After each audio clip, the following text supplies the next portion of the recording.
বাংলাদেশে এবং বাংলাদেশের বাইরে পৃথিবীর বিভিন্ন প্রান্তে যেখান থেকে চ্যানেল আই দেখছেন আপনাদের সকলকে সাদর আমন্ত্রণ তৃতীয় মাত্রা দেখবার জন্য। প্রিয় দর্শক, সাম্প্রতিক নানা বিষয় নিয়ে আলোচনা করবার জন্য আমার সঙ্গে স্টুডিওতে রয়েছেন আমার বায়বস আছেন বাংলাদেশ মহিলা আওয়ামী লীগের সভানেত্রী, বাংলাদেশ সরকারের সাবেক প্রতিমন্ত্রী এবং এই মুহূর্তে জাতীয় সংসদ সদস্য মেহের আফরোজ চুমকি, এবং আমার ডানে রয়েছেন আরেকজন সাবেক প্রতিমন্ত্রী এবং সাবেক সংসদ সদস্য জাতীয় পার্টির একাংশের কো-চেয়ারম্যান গোলাম সরোয়ার মিলন।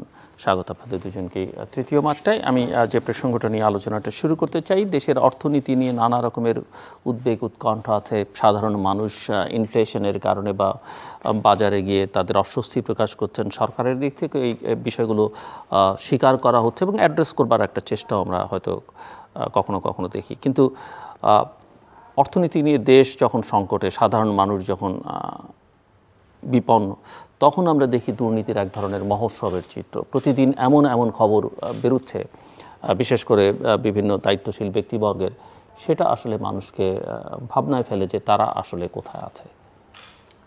আপনার সাথে আমি কিছুটা একমতই আছি, কারণ মূল্যস্ফীতি এটা আমরা দেখতেই পাচ্ছি। এটা শুধু এখন না, এটা মানে কন্টিনিউ করেছি সেই করোনা থেকেই শুরুটা হয়ে গেছে। তারপরে আপনার সারা ওয়ার্ল্ডের বিভিন্ন রকমের অস্থিতিশীল অবস্থাটাও আমাদের প্রভাব পড়েছে। তেলের দাম বাড়া বিভিন্ন দেশে, এইসব নানান কিছুতে আমাদের দেশেও এইখানে একটা অস্থিরতা দেখা দিয়েছে। জিনিসপত্রের মূল্য বৃদ্ধি, সেটা একটা বিষয়, এবং সেটাকে সরকার বাজেটের মধ্য দিয়ে হোক বা বিভিন্নভাবে বাজারগুলো নিয়ন্ত্রণ করার চেষ্টা করার মধ্য দিয়ে কিন্তু যথাযথ চেষ্টা করছে। এখন কিন্তু এই যে বেড়ে যাওয়ার যে টেন্ডেন্সিটা এখন একটা স্থিতিশীল অবস্থায় এসেছে, যে তেলের দামটা বেড়ে যাচ্ছে, বা আমরা নিত্য প্রয়োজনীয় যে খাবার, যেই শাকসবজি কিছুদিন আগেও একটা মানে বেড়ে যাওয়া বা এক এক বাজারে এক এক রকম দাম, এই জিনিসটা দেখা যাচ্ছিল। কিন্তু এখন লক্ষ্য করবেন যে এই জায়গাগুলোতে একটা স্থিতিশীলতা এসেছে। এর মধ্যে আবার দেখেন একটু বন্যা বা আমাদের প্রাকৃতিক দুর্যোগ বলতে আমরা যেটা বোঝাই, যে একটা সাইডে আমাদের সিলেট বা ওই সাইডে আবার একটা সব, এই নানান রকম জটিলতা চলছে দেশের মধ্যে। এর ভিতর দিয়েই আমরা চলার চেষ্টা করছি। সরকারের যে চেষ্টা আছে সেটা আপনি বাজেটের দিকে লক্ষ্য করেন। বাজেটের ক্ষেত্রে কিন্তু সরকার অন্য কোনো মানে যেই জিনিসগুলোর ব্যাপারে আমাদের অতিরিক্ত অপ্রয়োজনীয় জিনিস, সেই জায়গাগুলোতে কিন্তু সরকার বাজেটের ব্যাপারে তারা কঠোর ব্যবস্থা নিয়েছে।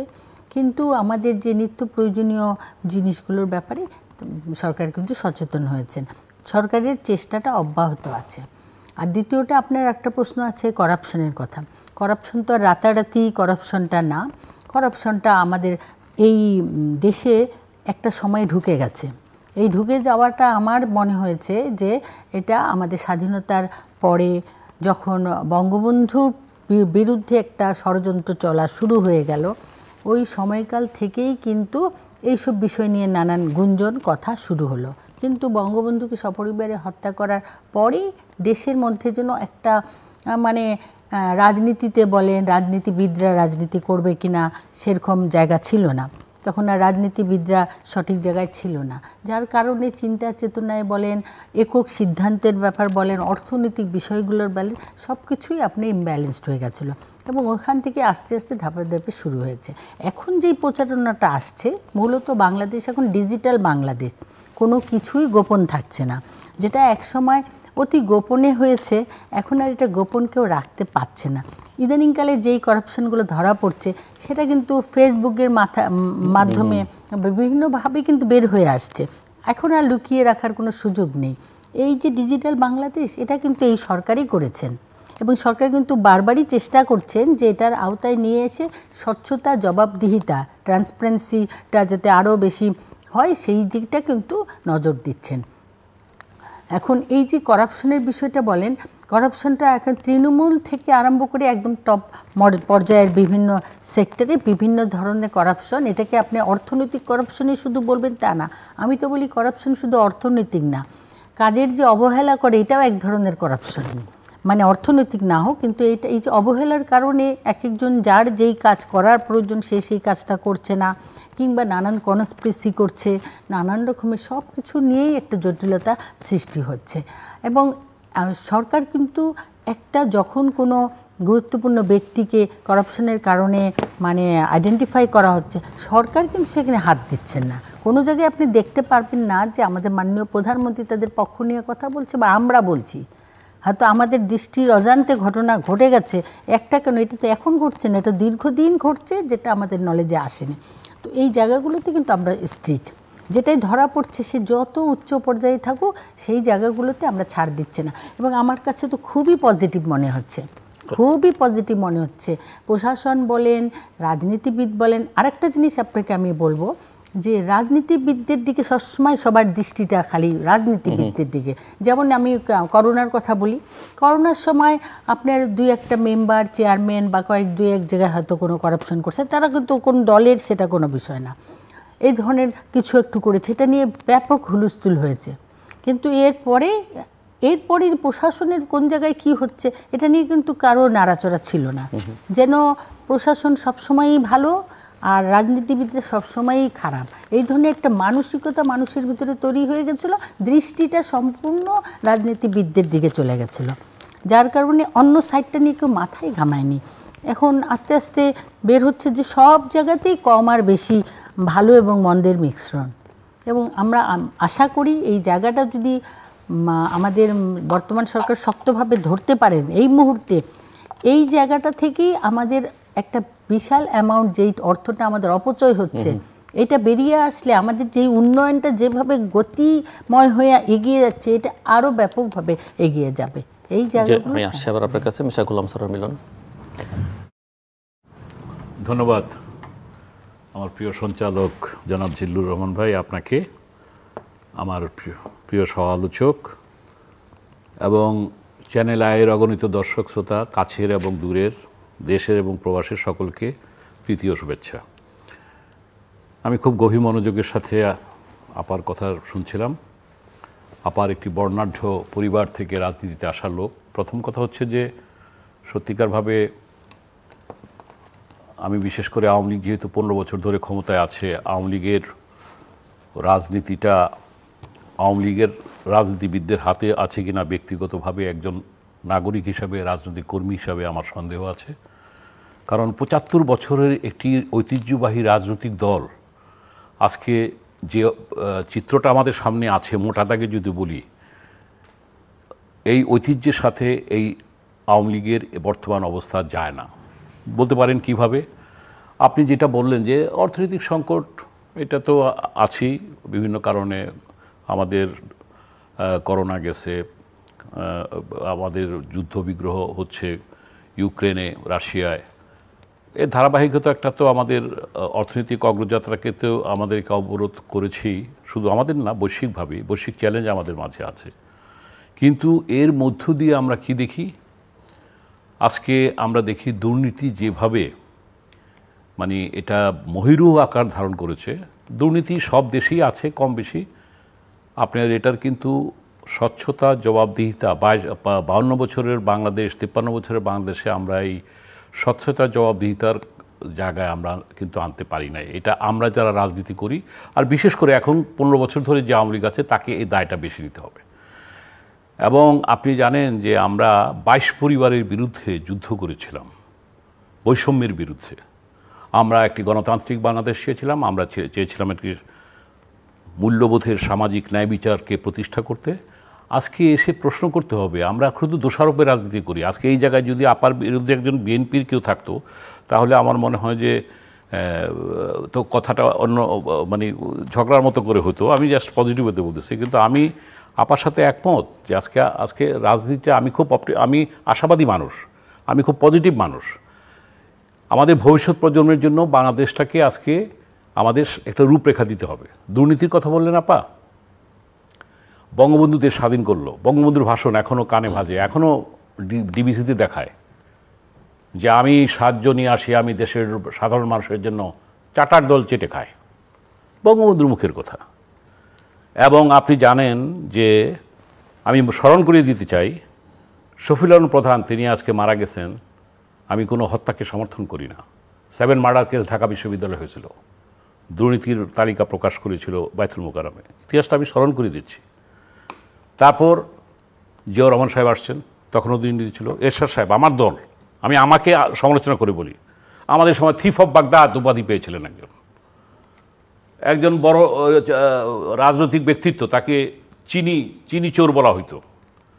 আমি কিন্তু শুধু কাউকে দোষারোপ করার জন্য বলতেছিলাম, আমি ট্রেনটা ছিল, বাট এই ট্রেনটা আজকে কোথায় গিয়েছে? আজকে দেখতে হবে যে বৈষম্য, হ্যাভ অ্যান্ড হ্যাভ নটসের যে দ্বন্দ্বটা, বৈষম্যটা এমন আকার ধারণ করেছে। আজকে আওয়ামী লীগের অর্জন বিনষ্ট হয়ে গেছে। আজকে আওয়ামী লীগ একটা ঐতিহ্যবাহী দল, আমরা বঙ্গবন্ধুর নেতৃত্বে দেশটাকে স্বাধীন করেছি। আজকে আমরা সেখানে তো, আমি আপনার এখানে কয়েকবারই বলেছি একটা রাজনৈতিক ঐক্য দরকার, ঐক্যমত দরকার, জাতীয় এইটার এখন বলি না, কিন্তু এখন একটা জায়গাতে আসতে হবে, ঐক্যমত না হন, এটা সমঝোতায় আসেন। সমঝোতাটা কি? আমার দুর্নীতি বিরোধী একটা আমরা অভিযান করব, এই জায়গাটা আমরা একমত।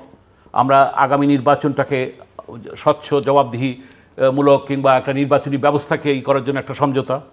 আমরা বৈদেশিক বাণিজ্যের ব্যাপারে কিংবা বিদেশের সাথে সম্পর্কের ক্ষেত্রে, যদিও আমরা সব দলই, সব সরকারি বঙ্গবন্ধু যে বিকশিত নীতি এটাই করার চেষ্টা করেছে, আমরা কোনো বড়য়ে যাইনি। আমরা চেষ্টা করেছি যে সবার সাথে বন্ধুত্ব, এটা দিয়ে চলেছে। যে ওই প্রসঙ্গ পরে আলাপ করব, আপনি যেহেতু যে প্রসঙ্গে আছি, যে আজকে রাজনীতিটা যেটা বলছেন যে দুর্নীতিটা কোথায় গেছে, একটা অভাবের দুর্নীতি, অভাব, আমার অভাব আছে, আমি দুর্নীতি করতে পারি, আমি সীমিত বেতন পাই, একটা হচ্ছে স্বভাবের দুর্নীতি। আরে সব জায়গায় সুযোগ সুবিধা বাড়ানো হয়েছে, গাড়ি দেওয়া হয়েছে, বেতন বাড়ানো হয়েছে। আজকে সেখানে উনি একটা কথা ভালো বলছেন, শুধু রাজনীতিবিদদের উপর কিন্তু দোষটা দেওয়া হয়। হ্যাঁ, রাজনীতিবিদরা পদ বাণিজ্য করে, রাজনীতিবিদরা অনেক কিছু করে, নিজের আয়নাও চোখ দিতে হবে। আপনাদের অনেকে তো বলেন যে রাজনীতিবিদ, প্রশাসন, ব্যবসায়ীরা মিলে একটা নেক্সাস, হ্যাঁ নেক্সাস, ওটাই বলছি আমি। আপনি আমার কথাটাই আপনি বলে ফেললেন। রাজনীতিবিদের সাথে তো এখন একটা চক্র তৈরি হয়েছে, একটা এলাই তৈরি হয়েছে। এবং এটার থেকে আজকে আমি যেটা মনে করি, মাননীয় প্রধানমন্ত্রী যদি এই জায়গায়, উনি যদিও জিরো টলারেন্স দেখাচ্ছেন সেই 24 নির্বাচন থেকে, যেটা বলে আসছেন, বিশেষ করে আগে থেকে বলে আসছেন 24-এর, সেই থেকে আজকে কিন্তু জিরো টলারেন্স কিন্তু এভাবে হয় না। আজকে দেখেন বেনজির বলেন কিংবা আরও যারা এই যে এনবিআরের যাদের নাম আসতেছে, তাইলে এরা দেশ থেকে যায় কিভাবে, এটা একটা প্রশ্ন। আচ্ছা, দেশ থেকে এদের মানে আইনি প্রক্রিয়া তো একটা টেকনিক্যাল ব্যাপার, এবং এটা একটা দীর্ঘসূত্রিতার ব্যাপার, এবং সবার রাইট আছে আত্মপক্ষ সমর্থন করার। কিন্তু প্রথমে তো একটা জিনিস করা যেতে পারে, বাংলাদেশে তো উদাহরণ আছে যে টাকা ফিরিয়ে আনার। বিএনপির বেগম খালেদা জিয়ার পুত্র কোকোর টাকা ফেরত আনা হয়েছে, কিংবা আরও কিছু লোকের টাকা ফেরত আনা হয়েছে। দৃশ্যমান একটা জিনিস হওয়া দরকার। 111 ফেল করুক, যাই করুক, এই 111-এর ভয় কিন্তু একটা ভূকম্প তৈরি হয়েছিল বাংলাদেশে। রাস্তাঘাটে বস্তায় বস্তায় গাড়ি টাকা ফেলে রাখা হয়েছিল, লেটেস্ট মডেলের গাড়ি রাস্তায় ফেলে রাখা হয়েছিল। তখন কিন্তু একটা অভিযান হয়েছিল। সেটা পরবর্তীতে তাদের কর্মকাণ্ডের কারণে, তাদের ভিশন ঠিক না, গোল ঠিক না হওয়ার কারণে ফেল করছে, ওইটা আলোচনা অন্য জিনিস। কিন্তু একটা দৃশ্যমান একটা জিনিস কিন্তু হয়েছিল। আজকে দৃশ্যমান একটা জিনিস এই সরকারকে করতে হবে। আমি মনে করি আজকে একটি পার্লামেন্ট আছে, গণতান্ত্রিকভাবে এই সরকার কী কী জিনিস করতে পারে। আজকে অনেক এই সাংবিধানিক পদক্ষেপের মধ্য দিয়ে অনেক, কেন বঙ্গবন্ধু বলে নাই লাল ঘোড়ার দাবড়ে দিব, আমি ইতিহাসটা মনে করতে চাই। আমার যদি তখন, আমি কলেজের ছাত্র, সুতরাং আমার তো মনে আছে, আমি তখন ভাসানী সমর্থিত ছাত্র সংগঠনের সাথে জড়িত, তারপর ছাত্রদল করেছি, তারপর এরশাদ সাহেবের রাজনীতি করেছি। আমি ইতিহাসটা তো টেনে আনলাম। আমার কথা হলো কি যে আজকে মাননীয় প্রধানমন্ত্রীর অনেক যেমন আজকে অর্জন আছে, কিন্তু এই সমস্ত জিনিস যেটা আপা বলেছেন, এই সবই জিনিস আজকে ম্লান করে দিয়েছে সমগ্র অর্জনকে। আমি জাস্ট আপনার কাছে একটু বুঝতে চাই, এই যে এক একজনের সম্পদের যে হিসাব বেরোচ্ছে, এটা তো একদিনে করা না। এবং ঠিক আছে, তাদের বিরুদ্ধে উনি বলছেন পালিয়ে গেছে, বা আপনি বলছেন যে ব্যবস্থা নেওয়া হচ্ছে, দুদক, কোর্ট সবাই অ্যাক্টিভ। আমার প্রশ্ন হচ্ছে, এত সম্পদ একদিনে করে নাই, তাহলে এরা তো যেহেতু রাষ্ট্রের বা সরকারের গুরুত্বপূর্ণ দায়িত্বে ছিল, এজেন্সিগুলো তো নিশ্চয়ই এগুলো ফলো করেছে, এবং কোনো প্রতিবেদন কোনো কি কেউ দেয়নি, না দেয়া হচ্ছে, আমলে নেওয়া হয়নি? অবশ্যই অবশ্যই। আমি সারোর ভাইয়ের কথার উদ্ধৃতি দিয়ে আমি বলতে চাই, একটা কথা আপনি সঠিক বলেছেন যে এদের ভিতরে আপনি রাজনীতিবিদই বলেন, আপনি আমলাই বলেন, কিংবা অন্য সেক্টরেই বলেন, যেখানেই করাপশনটা হচ্ছে, এককভাবে কিন্তু কেউ করাপশন করতে পারে না। সেখানে কিন্তু নিশ্চয়ই একটা চেইন আছে। আমি এক্সাম্পল দিয়েও বলতে পারি যে ধরেন দেশের বাইরেই বলেন, আমি দেখেছি অনেক সময় যে ইন্টারন্যাশনাল ফ্লাইট যখন করি তখন এইসব জায়গার মধ্যে কিন্তু ওই যেটা বিভিন্ন জিনিস পাচারের যে বিষয়গুলো আছে ওদের সাথে কথা বললে বুঝতে পারি যে ওখানেও একটা চেইন আছে। একা একা কিন্তু এগুলো কাজ হয় না, সম্ভব না। যখন এই চেইনগুলো থাকে তখন কিন্তু এই চেইনগুলোই ঠিক করে দেয় এই জিনিসগুলো কেমনে গোপন থাকবে। এক জায়গায় আপনি অবৈধ জায়গা নিচ্ছেন, আপনি 100, 200, 300 বিঘার মালিক হয়ে যাচ্ছেন। আপনি যে এত মালিক হয়ে গেলেন, তো আপনি কি একাই এই জায়গাটা কিনতে পেরেছেন? পারেননি। আপনাকে কিন্তু এখানে সহযোগিতা অনেকে করেছে। এইভাবে একটা যারা এই লাইনটাই ছিল, এই লাইনটাকে হয়তো কোনো না কোনোভাবে দৃষ্টিগোচর হয়নি সঠিক জায়গায়, সেটাকে আমরা হয়তো ইগনোর করেছি, এটা হতে পারে। আর একটা বিষয় হলো গিয়ে আপনার এই করাপশনটা, সেটা বলেছেন যথার্থই যে স্বাধীনতার পর থেকেই ভালো মন্দ মিশিয়েই তো মানুষ, এবং সেই সময়কালেও হয়তো টুকটাক কিছু হলে পরে কিন্তু বঙ্গবন্ধু সিরিয়াস, সেই ব্যাপারে উনি সিরিয়াস, অ্যাকশনে গেছেন। তারপরে তাকে যখন সপরিবারে হত্যা করা হলো, তার পরবর্তী প্রেক্ষাপটগুলো আপনি দেখেন, সেখানে কিন্তু রাজনীতিবিদের জায়গায় রাজনীতিবিদরা আর ছিল না। তখন মানি ইজ নো প্রবলেম বলে জিয়াউর রহমান রাজনীতি এটা শুরু করেছিল। এবং আমাদের ছাত্রলীগ যারা ছিল সেই সময়, তারা যারা বিএনপি যারা করেছে, যারা বিএনপিতে চলে গেছে, আমাদের সংগঠনের কোনো সেখানে পাত্তা নেই। তাদেরকে নিয়ে হিজবুল বাহারে নিয়ে তাদেরকে আনন্দ দিয়ে তাদেরকে অর্থ দেখিয়েছে, যে অর্থের মানে লোভটা তাদের ভিতরে চলে গেছিল। তারপরে আপনি আসেন বিএনপির বিষয় বা আপনাদের সময়কালেও বলবো, সেই সময় তো এই ধরনের ঘটনা আপনিই বলেছেন যে অনেক রকম ঘটেছে। এবং বিএনপির সময় 5 বার চ্যাম্পিয়ন হয়েছে বাংলাদেশ দুর্নীতিতে, এবং হাওয়া ভবন, খোয়াব ভবন বানিয়ে তাদের কাছে মানে টাকা গণার মেশিন ছিল। হাওয়া ভবনে আমরা শুনেছি যে টাকা গণার মেশিন ছিল, এগুলো পাচার হয়েছে ওপেন। এইগুলো দেখে দেখে মানুষের ভিতরে একটা নেশা চলে গেছে, টাকার নেশা। মানুষ অন্ধ হয়ে গেছে, এক শ্রেণীর মানুষ। সে যে কেমন করে এত টাকা নিচ্ছে, এই টাকা কীভাবে নিবে, তাদের ভিতরে আর মানবিক জিনিসগুলোও মনে হয় থাকছে না। এত বড় একটা পর্যায়ে আপনি মনে করেন একজন পুলিশ অফিসার, সে একদম টপমোস্ট পর্যায়ে আছে, তার কিন্তু বিশাল দায়িত্ব। আমি বলছি দায়িত্বের মধ্যেও করাপশন। যদি সে অর্থ অবৈধভাবে, সত্যি এটা প্রমাণিত হতে হবে, না আগে পর্যন্ত কেউ বলতে পারছি না, আমরা হয়তো মুখে মুখে বলবো, যদি করে থাকে তাহলে নিশ্চয়ই সে বিচারগুলোও সঠিকভাবে করেনি। নিশ্চয়ই একজন গুরুত্বপূর্ণ দায়িত্বে থাকা মানুষ যখন এত অর্থবান হয়, তখন তার কাছে কিন্তু সাধারণ মানুষরা আসে। আমি একজন এমপি, ঠিক আছে, আমার কাছে আমি 15 বছর রানিং টানা এমপি ছিলাম। আমার কাছে যখন একটা সাধারণ গরিব মানুষ আসে, আমি যদি তার কাছ থেকে অর্থ আমার প্রত্যাশা করি, বা আমি যদি তাকে যে অত্যাচার করছে, যে বড়লোক মানুষটা, তার পক্ষ নেই, তার অর্থের লোভে, তাহলে তো আমি বিচারটা আমি সঠিকভাবে করব না। তাহলে তো বিচারটা সঠিক পাচ্ছে না গরিবটা। তো এই শ্রেণীর লোক কিছু তৈরি হয়ে গেছে যাদের মানবিকতা বলতেই কিছু নাই, এরা আবার জোট বেঁধে ফেলছে। সেটা আপনি রাজনীতিবিদ বলেন, সেটা প্রশাসন বলেন, সেটা যেখানেই বলেন, এদের ভেতরে একটা জোট আছে। এই জোটগুলি আপনারা অন্ধকার পথ দিয়ে পার হয়ে যাচ্ছে। তো এই জায়গাটায় আমাদের সত্যিই হাত দিতে হবে। এটা সত্য কথা, আমাদের জাতির জন্য বঙ্গবন্ধু যেমন ছিলেন, তার কন্যা এক চুলো তার চেয়ে কম না। একটুও তিনি লোভ লালসার ভিতরে নেই। তিনি সকল কিছুর ঊর্ধ্বে থেকে দেশকে কিভাবে বাঁচাবেন, কিভাবে টাকাগুলোকে সেভ করবেন, কিভাবে গরিব মানুষের জন্য কিছু করবেন, তার জন্য তিনি কিন্তু সকাল থেকে রাত পর্যন্ত চেষ্টা করে যাচ্ছেন। কিন্তু সত্যকারের ওই চাটার দল কিছু তো আছেই। এই দলে আমাদের একটা বিশাল টাকা আমাদের নষ্ট করে দিচ্ছে। তো এইখানে আমাদের অবশ্যই সকল দলমত নির্বিশেষে, খালি বলার জন্য বলা না, শক্তভাবেই ধরতে হবে। দেশের বাইরে যেই টাকাগুলো চলে যাচ্ছে, সেই যে টাকাগুলো কোথায় যাচ্ছে, কোন ব্যাংকে যাচ্ছে, উনি যেটা বলেছেন যে কোকোর টাকা যদি আনা যায় তাহলে বাকিদের টাকা আনা যাবে না। যেখানে সরকারের মন্ত্রীরাও বলছেন লক্ষ লক্ষ কোটি টাকা বাইরে চলে গেছে, তাহলে আনা যাবে না কেন? অবশ্যই আনতে হবে। এখানে তো কোনো, যদি সঠিক রিপোর্টটা পায়, এবং এখন বলে অনেক ব্যাংকেও বলে টাকা রাখা বন্ধ হয়ে যাচ্ছে, এই ধরনের একটা ভীতি কিন্তু তৈরি হয়ে যাচ্ছে। এবং এই ভীতিটা বাড়তে থাকুক, আমার দিক থেকে আমি সেই প্রত্যাশাই করি। এবং আমি বিশ্বাস করি বঙ্গবন্ধু কন্যা ছেড়ে দেন না। তিনি যে এত কষ্ট করছেন, এই কষ্টের ফল তারা নষ্ট করে দিবে, এটা তিনি কি মানবেন আপনি মনে করছেন? তিনি তো মানবেন না। তিনি এখানে ব্যবস্থা নেবেনই, এবং ইতিমধ্যে ব্যবস্থা শুরুও হয়ে গেছে। শুরু হয়ে যাওয়ার কারণে আপনি সেদিনও বক্তব্য দিয়েছেন জননেত্রী শেখ হাসিনা একটা প্রোগ্রামে, কিন্তু এই বিষয়গুলো নিয়ে কিন্তু তিনি তুলে ধরেছেন যে কেউ কি পার পাবে না, কিন্তু এই জায়গাগুলোতে তিনি শক্ত হাতে হাল ধরবেন আমরা বিশ্বাস করি, এবং সেক্ষেত্রে সকল দলকেই আমরা আশা করব যে সঠিক তথ্য দিয়ে সঠিক জায়গায় কাজ করুক।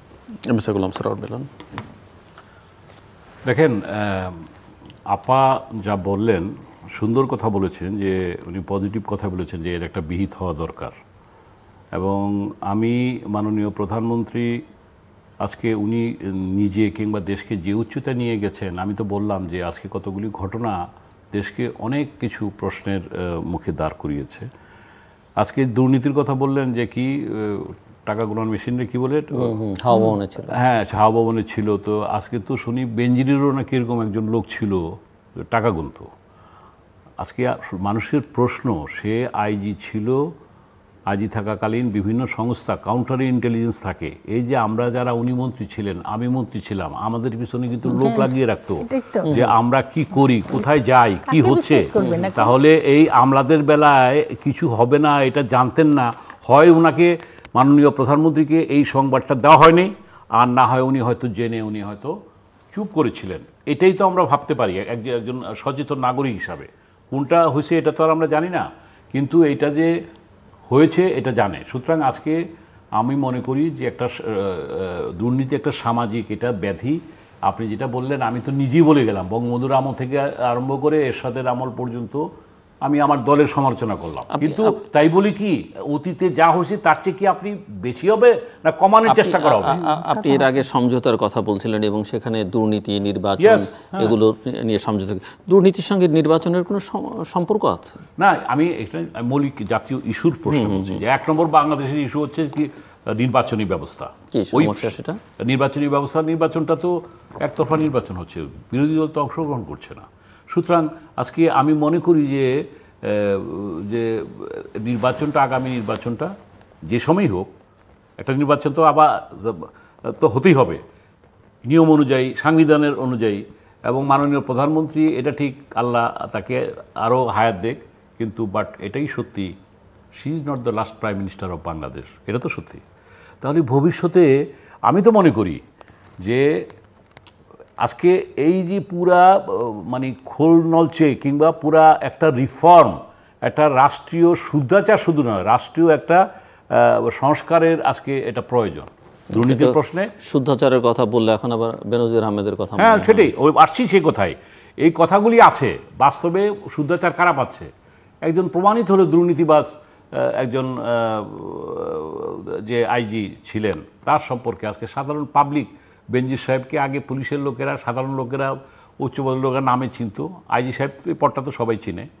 এখন কিন্তু 18 কোটি মানুষ বেনজির নামটা জানে।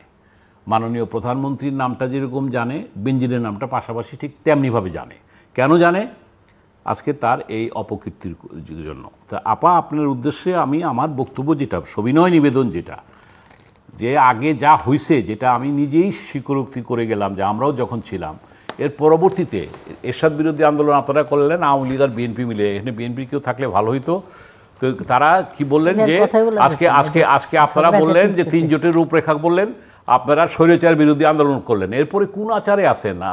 আমরা তো এদেশে সামরিক স্বৈরাচার দেখলাম, এখন তো গণতান্ত্রিক স্বৈরাচার দেখতেছি, নির্বাচিত স্বৈরাচার দেখতেছি। তো সুতরাং এই স্বৈরাচার তো সব জায়গায় আছে। আপনি শুধু সামরিক এরশাদের দোষ দেন, জিয়াদের দোষ দেন। আজকে আমরা যারা গণতন্ত্রে, আমরা তো ছাত্র রাজনীতি থেকে, সেই প্রগতিশীল রাজনীতি, বাম রাজনীতি থেকে, স্কুল থেকে করে আসা লোক, আমরা খালি চিন্তা করি এই যে আজকে দেখেন সামরিক স্বৈরাচারের কথা বলেন, সামরিক, আমি মনে করি this army is our national army, এটা তো পাকিস্তানি আর্মি না। তখন ডিজিএফআই এনএসআই যে কাজগুলি করেছে এরশাদ সাহেবের আমলে কিংবা জিয়ার আমলে, এখন ডিজিএফআই এনএসআই বর্তমান সরকারকে সহযোগিতা করতেছে না। তারা এমপি কি বলে এমপি সিলেকশনের ক্ষেত্রে কিংবা মাননীয় প্রধানমন্ত্রীকে সঠিক তথ্য দরকার সহযোগিতা করতেছে না। তো এরশাদ সাহেবের সময়, জিয়ার সময় যদি তারা সহযোগিতা করে, তারা একটা দল তৈরি করে থাকে, অপরাধটা কোথায়? আমি যদি পাল্টা প্রশ্ন করি আপনাকে, আমি জাস্ট একাডেমিক ডিসকাশন করতেছি। অর্থাৎ আমি বলতে চাচ্ছি এই আর্মি তো আমাদের আর্মি, গভর্নমেন্টে যে থাকবে তার দায়িত্ব হলো সংবিধান অনুযায়ী তাকে সে কাজ করা। আমি ওই বিতর্কে যাব না। আমি যেটা বলতেছি যে যে লাস্টে আমি যেটা বলবো যে শুদ্ধাচারের কথা বললেন, আজকে এই সচিব পর্যায়ের মিটিংয়ে সেই শুদ্ধাচারের প্রশ্নে, সুশাসনের প্রশ্নে এবং বাজেট বাস্তবায়নের প্রশ্নে, স্বচ্ছতা জবাবদিহিতার প্রশ্নে সেখানে আলোচনা হয়েছে। আমরা বিশ্বাস করতে চাই সচিব সভায় যে আলোচনাগুলি হয়েছে এখানে কিন্তু ভালো সচিবরা আছেন, ভালো আমলারাও আছেন, এবং এমন তাদের ব্যাপারে কিন্তু কোনো কথা হয় না। আজকে দেখেন এদের সংখ্যাটা বেশি এমন হয়ে গেছে, ওই যে বললাম অভাবের আর স্বভাবের। আপনি কত টাকা দরকার, আজকে ধরেন আপনি তো মন্ত্রী ছিলেন, আমি মন্ত্রী ছিলাম, আমাদের ওই যে একটা নফস আছে, প্রবৃত্তি, আমাদের 100 টাকা থাকলে 1000 টাকা করতে হবে, 1000 টাকা থাকলে 1 লাখ, 1 লাখ থাকলে কোটি টাকা হইতে পারে, কিন্তু সীমা তো আছে একটা। আল্লাহ বলছে তুমি মানে সীমার বাইরে যেও না। আজকে আমরা এই যে অবস্থায় আছি মনস্তাত্ত্বিকভাবে, আমরা যে প্রবৃত্তির লোভে যা করতেছি, আমাদের এটাকে একটা সামাজিক আন্দোলনের রূপ দিতে হবে, এবং বর্তমান আওয়ামী লীগ সেইটাই শুরু করতে পারে তার ঘর থেকে। উনি কতগুলো শব্দ ব্যবহার করেছেন, গণতান্ত্রিক স্বৈরাচার, নির্বাচিত স্বৈরাচার, মানে একতরফা নির্বাচন, নির্বাচনী ব্যবস্থা ঠিক করতে হবে। আচ্ছা, আমি তর্কাতর্কির মধ্যে যেতে চাই না। ঠান্ডা মাথায় কথা বললে যত কথা বলা যায়, তর্কাতর্কি বেশি গরম হয়ে গেলে তখন কিন্তু আর এত কথা বলা যায় না। তো সেই ক্ষেত্রে আমি বলবো যে সেই স্বৈরাচারের বিষয়টা আর গণতান্ত্রিক স্বৈরাচার মোটেও এক নয়। এই স্বৈরাচার বিরোধী আন্দোলন যখন হয়েছিল, সেই আন্দোলনটা কি সত্যি করা উচিত ছিল কি না আপনিই বিবেচনায় আনেন। একসময় তো আপনিও ছাত্রলীগ করেছেন। একটা রাজনৈতিক দল যখন ক্ষমতায় থাকে তখন দেশের যেই উন্নয়ন হয়, দেশে যেই গণতন্ত্রটা তৈরি হয়, সেটা কি আপনি রাজনৈতিক দলের বাইরে সেনাবাহিনী থেকে কেউ এসে কোনো দিন কোনো দেশে করতে পেরেছে কিনা আপনি 2-1টা দেশের নাম বলবেন। যে দেশেই দেখবেন যে আর্মিরা এসে দেশ শাসন করছে, সে দেশেই আপনার নানান ধরনের বিশৃঙ্খলা একটা সময় তৈরি হয়েছে। আসলে রাজনীতিবিদদের কাজ রাজনীতি করা, ইঞ্জিনিয়ারের কাজ ইঞ্জিনিয়ার ব্রিজ কালভার্ট এগুলো করবে, ডাক্তারের অপারেশন করবে। এখন ডাক্তারের কাজ যদি ইঞ্জিনিয়ার করে, ইঞ্জিনিয়ারের কাজ যদি রাজনীতিবিদ করে, তাহলে তো কোথায় না কোথায় জটিলতা হবেই। কিন্তু রাজনীতির ভিতরে ব্যবসায়ী ঢুকে গেছে। প্রকৃত রাজনীতিবিদের সংখ্যা এখন আমি বলবো সব দলের মধ্যেই কমে গেছে। রিয়েল যারা রাজনীতি এখন ধরেন ব্যবসায়ীরা যেমন রাজনীতি করতে চাইছে, রাজনীতিবিদরাও ব্যবসা করতে চাইছে। এখন আসলে না করেও তো উপায় নেই। ধরেন আমি একজন এমপি, আমি এখন নির্বাচন করব, আমার নির্বাচন কমিশন থেকে বাধা হয় যে এত টাকার মধ্যে নির্বাচন করতে হবে। এটা আপনিও স্বীকার করবেন, আমিও স্বীকার করব। ওই টাকায় নির্বাচন তো প্রশ্নই আসে না। ইউনিয়ন পরিষদের একটা মেম্বারও করতে পারে না আজকাল, এই পরিস্থিতিটা হয়ে গেছে। এবং সেই জায়গায় কিন্তু সৎ রাজনীতিবিদ, রিয়েল রাজনীতিবিদরা আস্তে আস্তে পিছিয়ে হটে যাচ্ছে, ভীত হয়ে যাচ্ছে। এখানে আমি আমার দল বলবো কেন, সব জায়গায় পরিস্থিতিটা হয়েছে। এই পরিস্থিতিটা কে করেছে? এই পরিস্থিতিটা তো সেই স্বৈরাচারীর থেকে শুরু হয়েছে। এই যে বিভিন্ন লেভেলের মানুষগুলো রাজনীতির মধ্যে ঢুকে গেল। আমি অনেক আসন দেখেছি যে যখন আমরা 96 প্রথম দীর্ঘ 21 বছর পর ক্ষমতায় আসলো জাতির জনক বঙ্গবন্ধুর কন্যা, তখন কিন্তু ওনাকেও বাধ্য হতে হয়েছে কিছু কিছু আসনে পুরনো রাজনীতিবিদের জায়গায় সেখানে একটু অর্থনৈতিক অবস্থায় শক্ত ব্যবসায়ী তাদেরকে দেওয়ার, কারণ সিটটা তো আনতে হবে, নাহলে তো পাস করতে পারবে না। তো এই যে পরিস্থিতিটা কিন্তু তৈরি হয়ে গেছিলো, তা না হলে সব রাজনীতিবিদরা রাজনীতি করতো, পলিসি মেকিং করতো, সেই জায়গায় আর এই ঘটনাগুলো ঘটতো না। এখন এই যে ব্যবসায়ীরা ঢুকে গেছে, তারা কি ব্যবসা বন্ধ করে ঢুকেছে নাকি ব্যবসা আরও বাড়ানোর চিন্তায় ঢুকেছে? তারা তো ব্যবসা বাড়ানোর জন্য তাদের কাদের প্রয়োজন, আমলাদের প্রয়োজন, তাদের পুলিশ বাহিনীর প্রয়োজন, তাদের আবার নির্বাচন করার জন্য এদেরকে হাত করার প্রয়োজন। তো এই জায়গায় যারা করাপ্টেড তারা সব একজোট হয়ে গেছে, আর যারা ভালো মানুষ তারা আস্তে আস্তে পিছিয়ে যাবে। এটা জটিলতাটা দেখা দিচ্ছেই, এটা আমরাও বুঝতে পারছি এই সমস্যাগুলো। কিন্তু এই সমস্যাগুলোর থেকে উত্তরণের জন্য কি করা দরকার, এইটার জন্য সমস্যার জন্য উত্তরণের জন্য প্রকৃত রাজনীতিবিদের হাতেই রাজনীতিটা থাকা উচিত। এবং জাতির জনক বঙ্গবন্ধুর কন্যা যিনি কখনোই এই দেশের ক্ষতি চাইতে পারেন না, তিনি যেই কাজগুলো এখন করছেন বিভিন্ন, সেই কাজগুলোকে আমরা সম্মান দিতে হবে। আমাদের বুঝতে হবে যে না, উনি দেশের ভালো চাচ্ছেন। কিন্তু এই যে ওনার বিরুদ্ধে একটা সোচ্চার সবসময় একটা তৎপরতা থাকে। উনি তো গণতন্ত্র প্রতিষ্ঠা করার জন্যই আন্দোলন করেছিলেন, গণতন্ত্রের মানসকন্যা আমরা বলি, কিন্তু যেই পদ্ধতি আনে এই পদ্ধতির মধ্যেই গলদ। তা এখন যখনই আপনার তত্ত্বাবধায়ক সরকার আনলেও গলদ তৈরি হয়, অমুক জায়গায়ও তৈরি, সব জায়গায় গলদ হলে আপনার উন্নত দেশগুলোতে কি হচ্ছে? উন্নত দেশগুলোর মধ্যে কিন্তু সরকার প্রধান যিনি থাকেন তিনি কিন্তু তার ক্ষমতার থেকে চলে যেয়ে তারপরে রাজনীতি নির্বাচনটা দিয়ে দেন না। আজকে যদি সেইভাবে নির্বাচন আমাদের মাননীয় প্রধানমন্ত্রী দেন, তো কালকে যে তৃতীয় শক্তি এসে বসে পড়বে না, এটার কোনো নিশ্চয়তা আপনি দিতে পারবেন না, যেহেতু আপনি আমার চাইতে অনেক আগের থেকে রাজনীতি করেন।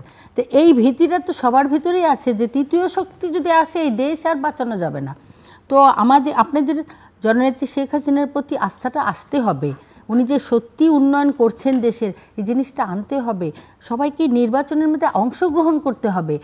এবার নির্বাচনে আরে আল্লাহ, জাতীয় পার্টি যেই শুরু করলো, যদি সঠিকভাবে তারা আসতো বিরোধী দল হয়ে শক্ত হয়ে, তাহলে তো এই 9 বছরও হতো না, সুন্দর একটা নির্বাচন হতো। এখন আসবে কি আসবে না, অমুক হবে, এইখানেও যদি বলি করাপশনের বিষয় আছে, এইখানেও যদি বলি বিএনপি টাকা দিয়ে মনোনয়ন নেয়, করাপশনটা নাই কোথায় বলেন আপনি? একটু যদি মানে সততার সাথে রাজনীতি করে, একটু যদি মনে করে দেশটাকে আমার আগাতে হলে কাকে কাকে প্রয়োজন, তাহলে তো এই জটিলতা হয় না। এই দোষের মধ্যে তো সবাই আছেন। তো এই নির্বাচনটা কেন এরকম ক্যাচাল লাগলো? এইখানে তো জাতীয় পার্টি কি সুন্দরভাবে আসতো, আসলে পরে তো নির্বাচন হতো, বিরোধী দল তারা হচ্ছে, বিএনপি কেন আসলো না? আসলে তো তারা আসন পাইতো, অনেকগুলো পাতো না, এই কথা সঠিক না, ঠিক আছে, তারা আসেনি, সেটা তাদের ব্যাপার, অনেক বলা হয়েছে। তো জাতীয় পার্টি কেন এত অস্থিরতা তৈরি করলো, তৈরি করে পরিস্থিতি ঘোলা করলো, স্বতন্ত্র দাঁড়ালো, এই যে পরিস্থিতিটাই নষ্ট হয়ে গেল। তো এটার জন্য দায়ী কি আমাদের জননেত্রী শেখ হাসিনা? তার কি সততা নাই, তার কি চেষ্টা নাই? আর এই সুযোগে যারা করাপ্টেড তারা কিছু টাকা কামায় নিছে আল্লাহর ওয়াস্তে, তারা এই ফাঁক ফোকরে নিয়ে নিল। তাই এই জন্য আমি বলবো সারোয়ার ভাই যে আমাদেরকে চিন্তা করতে হবে, আসলে প্রকৃত রাজনীতিবিদরা যেন রাজনীতি করতে পারি, দেশটাকে যেন বাঁচাতে পারি। এখন আর না, এখন আমাদের পিছনে যাওয়ার কোনো রাস্তা নেই, কিন্তু আমাদের তো ঠেলে সরিয়ে দিবে। আমরা তো রাজনীতি করতেই পারবো না যদি এইরকম পরিস্থিতি হয়, তাহলে আমরা কেন এই জায়গায় করব? আমরা তো আমার দেশটাকে বাঁচাইতে হবে, অনেক রক্তের বিনিময়ে দেশটা আসছে, অনেক কিছুর বিনিময়ে আমরা আমাদের আপনজনদেরকে হারায় তারপরে এই দেশটা পাইছি। তা আমরা কি তাদের হাতে দিয়ে দেব? আমরা তো দুর্বল হব না। ডিসিশনের মধ্যে আসতে হবে, নির্বাচনে অংশগ্রহণ করতে হবে সবাইকে। খালি যদি করব না পদ্ধতিটা কি, পদ্ধতি থেকে বের করতে পারছে না। আপনি একটা কথা বলেছেন, যেমন আমরা যারা জাতীয় পার্টি করি, আমরা প্রতিটা নির্বাচনে অংশগ্রহণ করেছি এবং আমরা নির্বাচনমুখী দল। তবে আপনি যে কথা ইঙ্গিত করেছেন, হ্যাঁ আমাদের দলেও একাংশ আছে যারা পদবাণিজ্য করে, নমিনেশন বাণিজ্য করে, কিংবা নির্বাচন যাব না এরকম একটা পরিস্থিতি তৈরি করেছিল। এটা জাতি জানে। আমরা আভ্যন্তরীণভাবে পার্টিকে সেভাবে আমরা শক্তিশালী করার চেষ্টা করছি। কোন জায়গাটায় আপনি বলছেন তৃতীয় শক্তি, তৃতীয় শক্তি বলতে এখানে আর্মিকে বোঝায় সাধারণত। আমি মনে করি শুধু তৃতীয় শক্তি আর্মি বলবো না, আমাদের দেশে এমন কিছু ব্যক্তি আছে, আমি বলি তৃতীয় রাজনৈতিক শক্তির উত্থান এবং বিকাশ প্রয়োজন। এই কারণে বাংলাদেশে আমেরিকার মতো, ব্রিটেনের মতো দ্বিদলীয় রাজনীতি, আওয়ামী লীগ বিএনপির রাজনীতি চলবে না। চলবে না কেন বলছি? এই যে আপনারা বড় দুইটা দল, একটা ঐতিহ্য দল, আপনারা এই দুইটা দল আজকে একটা মিনিমাম একটা ঐক্যমত কিংবা সমঝোতার জায়গায় আসতে পারেন না। যদি রাজনীতিবিদ না হয়ে থাকে তাহলে সেটাই আমি তৃতীয় রাজনৈতিক শব্দটা বলেছি। তৃতীয় রাজনৈতিক শক্তি বলতে আমরা সেটা হতে চাই। আমরা জাতীয় পার্টি কিংবা অন্যান্য ইয়েরা মিলে যারা ছোট ছোট দল আছে, সেখানে তৃতীয় একটা বাধা দিচ্ছে কি? এটা কি সরকার প্যাট্রোনাইজ করবে? আমি একটু যুক্ত করি, সেটা আমি এই কথা উনি যুক্ত করছেন, একটু যুক্ত করি এখানে। আপনি যেটা কথা বলছেন এটার সাথে তুমি একদমই একমত হতে পারি না। তৃতীয় শক্তি বলতে পারি না, আমি বলি হ্যাঁ রাজনৈতিক বলতে পারি। এখন পর্যন্ত সেই রাজনৈতিক দল তো তৈরি হতে পারছে না। হ্যাঁ আমি সেটাই বলছি। আর দল কিন্তু কেউ তৈরি করে দেয় না। আচ্ছা আমি এখানে আরেকটু যুক্ত করি। আচ্ছা এই যে আওয়ামী লীগে বলেন, এটাও তো আপনি জানেন যে 75 বছর আওয়ামী লীগের ইতিহাস, তিল তিল করে এই দলটা কিন্তু তৈরি হয়েছে। যদিও আমরা স্বৈরাচার বলি হোসেন মোহাম্মদ এরশাদকে, যদিও বিএনপি তারা আর্মি থেকে তারা আসছে, তারাও কিন্তু একটা দলের চেষ্টা করেছে। কিন্তু তৃতীয় শক্তি যারা উত্থান ঘটানোর চেষ্টা করে, ডক্টর ইউনূসের কথা আমি এক্সাম্পল দিয়ে পাচ্ছি না, সে কি কোনো রাজনীতিবিদ? আপনারা লক্ষ্য করেছিলেন যখন 111-এর সময় ডক্টর ইউনূসের ভূমিকা কি ছিল? সে একটা দল গঠন করে, কিভাবে করে? মোবাইলের মাধ্যমে। আরে মোবাইলের মাধ্যমে সে মেম্বার ঠিক করে, কদিন পরে বলে থুক্কু আমি আর এই এরা কি আসলে পরে কি হবে পরিণতি? একটু ভুল বুঝছেন, আমি তৃতীয় শক্তিটা বলি। ঠিক আছে, তৃতীয় রাজনৈতিক রাজনৈতিক দল তো কেউ তৈরি সেইটা কেউ দল জীবন তৈরি করবে না। ঠিক তেমনি ভাবে যারা গণতান্ত্রিক শক্তিগুলো আছে তাদের উপলব্ধির জায়গায় আসা প্রয়োজন, ঐক্যমতের জায়গায় আসা প্রয়োজন যে আমরা এটা করব। ইভেন কি আমি খুব খোলামেলা বলি, এইখানে ধরেন আওয়ামী লীগের একটা দায়িত্ব আছে, আওয়ামী লীগ হিসাবে না, সরকারি দলের একটা দায়িত্ব আছে। সেই দায়িত্বটা হলো তারা দল অনুগত দল। আপনি আমার কথা শেষ না হচ্ছে যদি আপনি কমেন্ট করে দেন তাহলে আমি দুঃখিত। আমি বলছি যে যখন একটা জাতীয় পার্টি সহ বিভিন্ন দল যখন নির্বাচন করতে চায়, তারা যাতে যারা দুর্নীতি করতে চায়, যারা বার্গেইন করতে চায়, তাদেরকে না করে যারা রিয়েল রাজনীতিটা করতে চায়, মুক্তিযুদ্ধের পক্ষের, এদেরকে উৎসাহিত করা উচিত। সেই জিনিসটা অভাববোধ আছে। আমি বলছি না যে তাদের পৃষ্ঠপোষকতা কোনো দল হোক, রাজনীতি করবে যার যার দলের জায়গায়। আজকে আওয়ামী লীগের দোষটা কোথায় আমি বলবো জানেন, জাসদের মতো একটা প্রগতিশীল দল কেন দুই ভাগ হবে? রাশেদ খান মেনন বলেন আজকে আপনাদের 14 দলতা কেন দুই ভাগ হবে? আমি কিন্তু কথাটা একটু ডিপে যেতে হবে আপনাদের। আমি বুঝাতে চাচ্ছি এই জায়গাটায় মাননীয় প্রধানমন্ত্রী কিংবা আওয়ামী লীগ এই জায়গাটায় যদি এমন একটা ভূমিকা রাখতো হয়তো বা সেটা হইতো না। আমি এটাই মিন করতে চাচ্ছি। অর্থাৎ ছোট ছোট দলগুলো ভাগ হচ্ছে, জাতীয় পার্টি ভাগ হচ্ছে।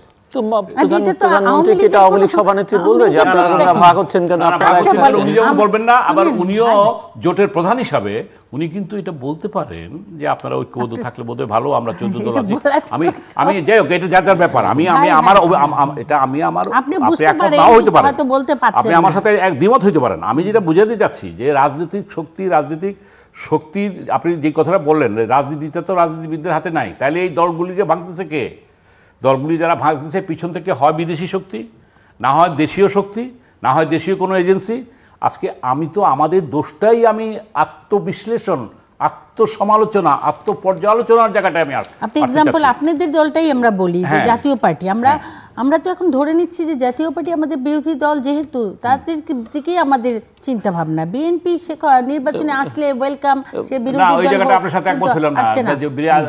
যিনি বিরোধী দলে আছেন রসনের সাথ সেদিন নির্বাচনে অংশগ্রহণ করেন নাই বলে উনি আছেন, কিন্তু উনি তো সুযোগ পাইলে একবার ডাইরে যান, একবার বামে যান।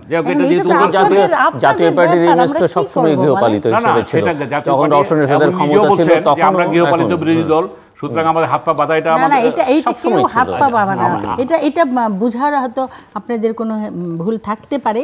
কারণ আপনাদের দল আপনাদেরই, যাই কিছু বলেন, আপনাদেরকে সহযোগিতা কিন্তু আমরা করছি কিভাবে, যে আপনারা বিরোধী দলে আসছেন, যেখানে বিএনপিকেই সবাই ধারণা করে যে বিরোধী দল হবে, সেই জায়গায় কিন্তু আপনারা বিএনপি আপনারা এই জায়গাটায় চলে আসছেন।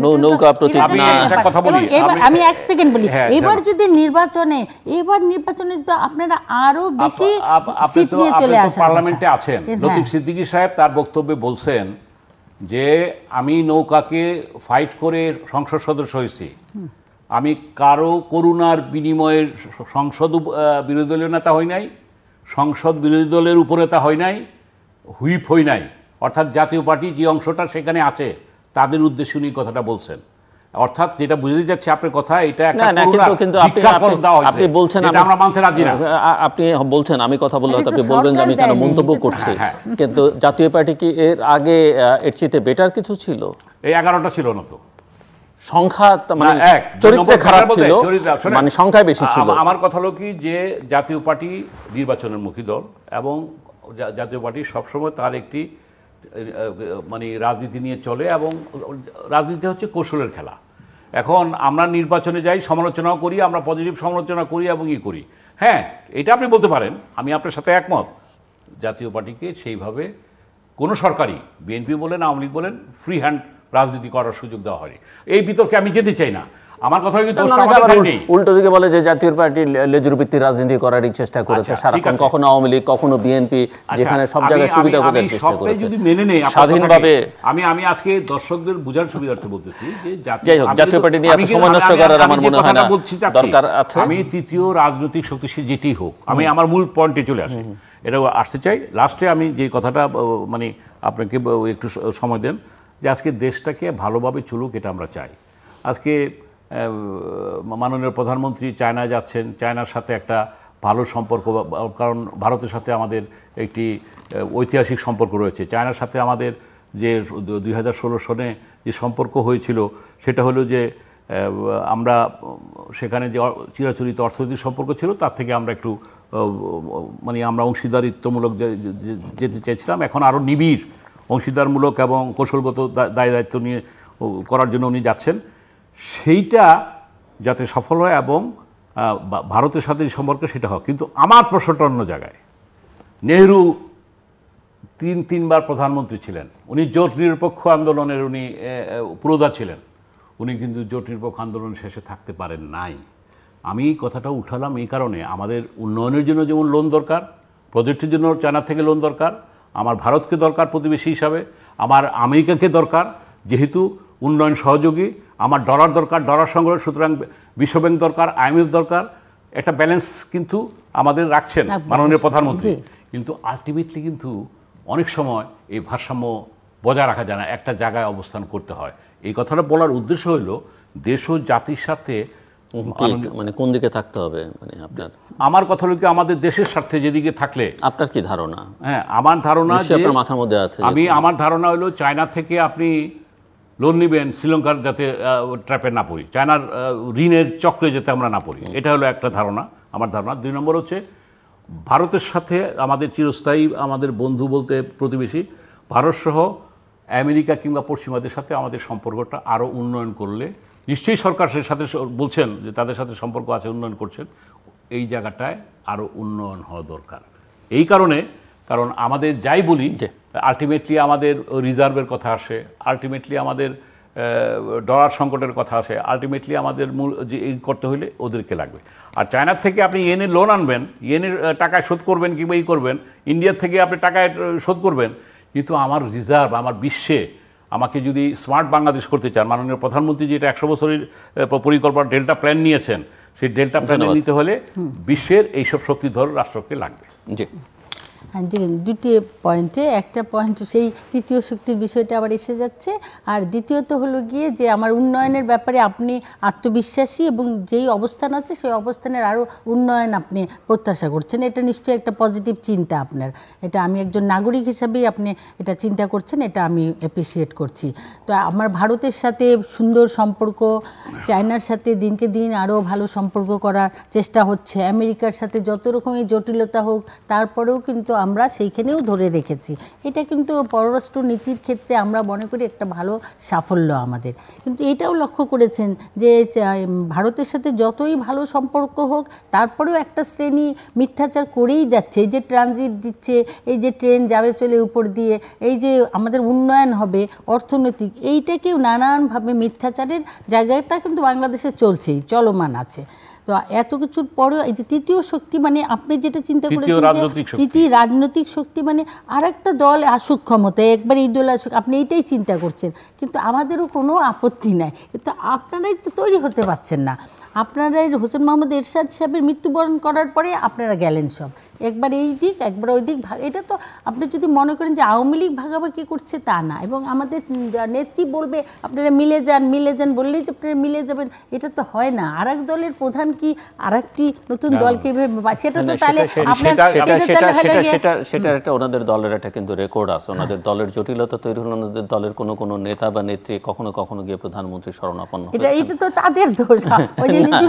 আমি অবশ্যই তাদের কথা, সেটা প্রধানমন্ত্রীর সাথে সৌজন্য সাক্ষাৎ করতেই পারে, আপনাদের ভিতরে আত্মবিশ্বাস তো আমাদেরই।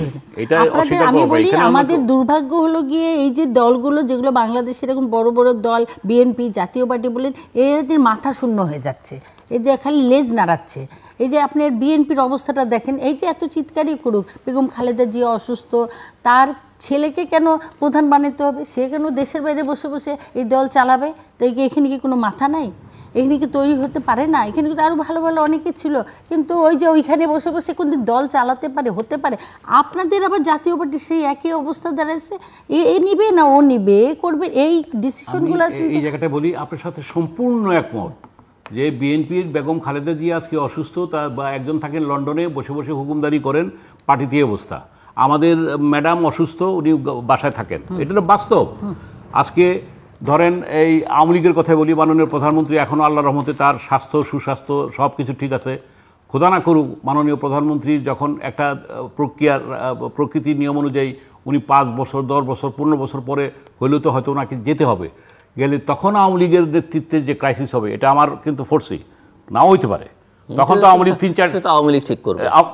আওয়ামী লীগকে ঠিক আমি একটা রাজনৈতিক বিশ্লেষক হিসেবে সেটা আমি অ্যাডভান্স বলতে পারি না যে আজকে ভবিষ্যৎ প্রজন্মকে আপনার নেতৃত্ব দেওয়ার জন্য তো আপনার একটা রূপকল্প একটা রূপরেখা তো থাকতে হবে।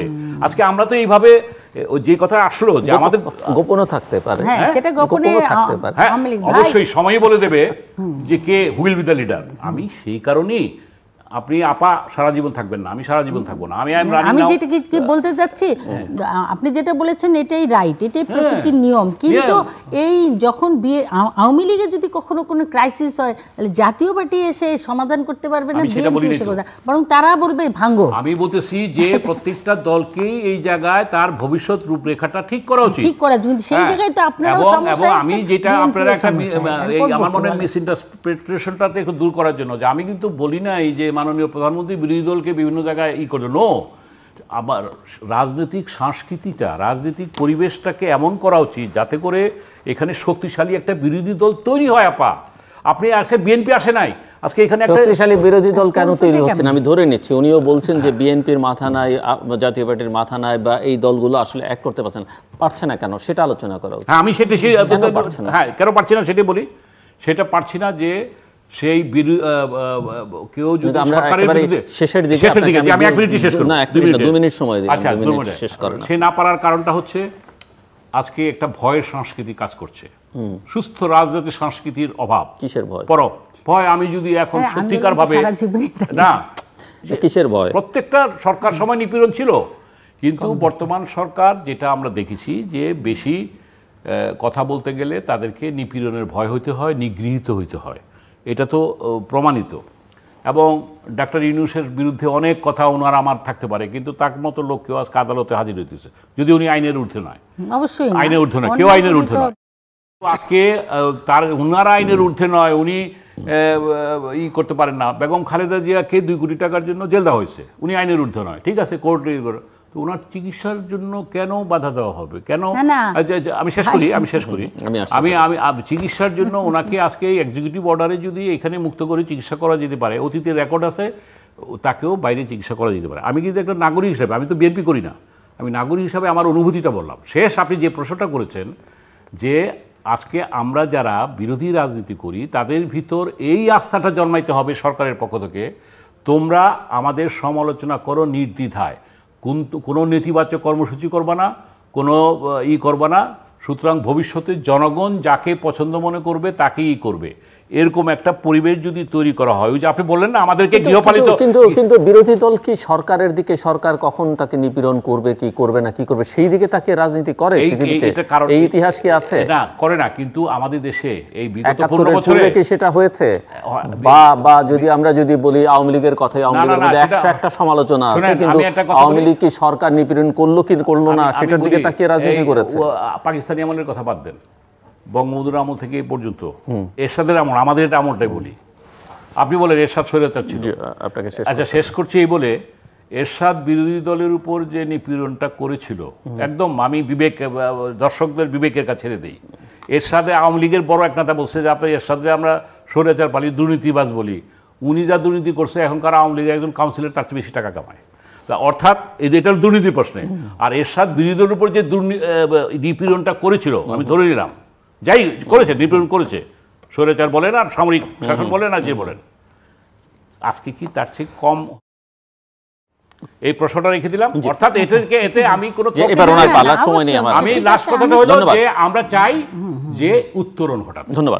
আচ্ছা, আমি দুইটা পয়েন্টে এখানটা, 1 নম্বর হলো গিয়ে যে আপনাদের সুযোগ দেওয়া হচ্ছে না। এই যে আমরা বসে বসে কথা বলছি, এটাও কিন্তু একটা বিশাল সুযোগ। এই সুযোগটাও কিন্তু কোনো আমলেই ছিল না। মিডিয়ার সংখ্যা আপনার অনেক, তারা স্বাধীনভাবে রাত 1টা-2টা পর্যন্ত কথা বলতে পারছে, পেপারে আসছে, এটা হলো একটা। দ্বিতীয়ত বলবো, আমি তো নিজেই ভুক্তভোগী। 1984 সালের 27শে সেপ্টেম্বর আমার বাবাকে প্রকাশ্য দিবালোকে জিয়াউর আপনার হোসেন মোহাম্মদ এরশাদের সময় হত্যা করা হয়েছিল রাজপথে ছুরিকাঘাতে। সেই সময় খুনি আজমকে ভাই বলে পরিচয় করিয়ে দিয়ে এসেছিলেন হোসেন মোহাম্মদ এরশাদ। তারপরেই কয়েকদিন পরেই ঘটনাটা ঘটালো, তার মাধ্যমে এই ঘটনা ঘটেছে। সেই খুনিকে নিয়ে আপনারা প্রেসিডিয়াম মেম্বার বানিয়ে বসে রেখেছিলেন, এখন সে নাই সেখানটায়, এখনও সে নানান কীর্তিকলাপ করেই যাচ্ছে। সেই সময় নূর হোসেন বলেন, তিতাস বলেন, রাইফুন বসুনিয়া বলেন, বহু হত্যা ঘটনা হয়েছে। তো আমরা যে 15 বছর আছি, দেখান তো এত বড় মাপের নেতাদের কয়জনকে আমরা হত্যা করেছি? একজনকে করলেই তো আমাদের পতন হয়ে যেত। আমরা তো এই ধরনের কাজ করি নাই। আপনি কেন বলেন? আমরা কিন্তু না, আমরা কিন্তু অনেক না, মোটেও না। আপনি দেখান সেখানেও কাউকে হত্যা করেছি এটা বলতে পারবেন না। আমরা কিন্তু অনেক সহিষ্ণু অবস্থায় আছি। হ্যাঁ, বিচার করেছে জাতির জন্য বঙ্গবন্ধুর কন্যা, বিচার করেছে কাদের? রাজাকার আলবদরদের বিচার করেছে। এইটা বলতে পারেন আপনি অত্যাচার নির্যাতন, এটাকে কি অত্যাচার নির্যাতন বলবেন? কিন্তু আপনার প্রকাশ্য দিবালোকে তারা হয়তো অনেক বড় বড় প্রোগ্রামগুলোও করে যাচ্ছে, কিন্তু ইদানিংকালে আপনি লক্ষ্য করেছেন 21শে আগস্ট বোমা হামলা করে যে আওয়ামী লীগকে শেষে করে দিতে চেয়েছিল, এর চেয়েও বড় অত্যাচার আমরা করেছি। আপনি বলেন। তো এখন কথা হলো যে রাজনীতি করলে তো আন্দোলন করতেই হবে। আমরা কিন্তু আন্দোলন করেছি রাজপথে, আমাদের সিনিয়র নেতা সেই নাসিম ভাই বলেন, মতিয়া আপা বলেন, তারা অত্যাচারিত হয়েছে, অনেক কিছুই হয়েছে রাজপথে। আমরা কিন্তু রাজপথ ছাড়ি নাই এবং জনগণকে সম্পৃক্ত করেছি। মূল কথাটা হলো যেই দলে আছে আন্দোলন করছে তারা জনগণকে সম্পৃক্তই করছে না। তাদের খালি লক্ষ্য হলো ওই সিংহাসন, এবং এই সিংহাসনটা কেমনে নিবে, ওই কীভাবে সাহায্য নিবে, কিভাবে অমুক দেশের সাহায্য নিবে, কিভাবে শেখ হাসিনা ভাবে অপপ্রচার চালাবে। তো আমি বলবো যে এইসব কথা নয়, কথা হলো গিয়ে আসেন আমরা সবাই দেশকে ভালোবাসি, আর একটু দেশটা আসলেই উন্নতির দিকে এগিয়ে যাচ্ছে। এই উন্নতিটা যেন আমরা ধরে রাখতে পারি। আপনার সাথে সব মত মিলিয়ে দেশটাকে আমরা উন্নত করতে চাই। রাজপথের রাজনীতি, নেগেটিভ রাজনীতি আমরা করতে চাই না। স্মার্ট বাংলাদেশ করার জন্য মেধা মননের বিকাশ দরকার। কোটা আন্দোলনের যেটা যৌক্তিক আলোচনার মাধ্যমে এটা সমাধান করা দরকার। শিক্ষকদেরকে আস্থায় এনে তাদের মর্যাদা দেওয়া দরকার। এই কথাগুলি বলেন। ডিজিটাল বাংলাদেশ হয়ে গেছে, গ্রাম এখন শহরে। ছাত্ররা শিক্ষকদের কথাটা বলেন, এটা জনগণ জানতে চায়। ধন্যবাদ, আমার হাতে সময় নেই, সময় বলবো আমি এক লাইনে বলে দিচ্ছি, আপনি এক লাইনে শেষ করতে হবে। আচ্ছা ঠিক আছে। দর্শক, অনুষ্ঠানের শেষ প্রান্তে আমরা সামাজিক যোগাযোগ মাধ্যম ফেসবুক এবং এক্সের তৃতীয় মাত্রা লাইভ স্ট্রিম হচ্ছে। টেলিভিশনের পর্দায় দেখতে না পারলে যে কোনো সময় যে কোনো স্থান থেকে ইউটিউবে তৃতীয় মাত্রা চ্যানেলটি সাবস্ক্রাইব করে পর্ব বা পুরোনো পর্বগুলো আপনারা দেখতে পারেন। মিস্টার গোলাম সরোয়ার মিলন এবং মিস মেহরা প্রচুমকে অসংখ্য ধন্যবাদ এই আলোচনা সেবার জন্য। দর্শক, অনেক বিষয় নিয়ে আলোচনা হচ্ছে, তার মধ্যে দুর্নীতি আছে, অর্থনীতি আছে, রাজনীতি আছে, নির্বাচন, গণতন্ত্র, বৈদেশিক সম্পর্ক।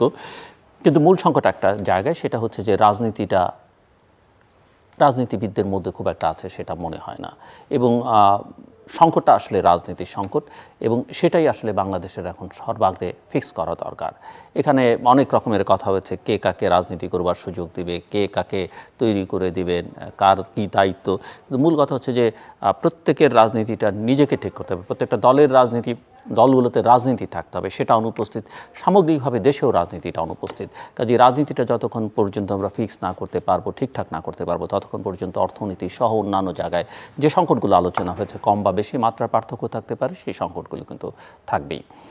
আমাদের সঙ্গে থাকবার জন্য অসংখ্য ধন্যবাদ। আপনাদের সবার জন্য শুভকামনা।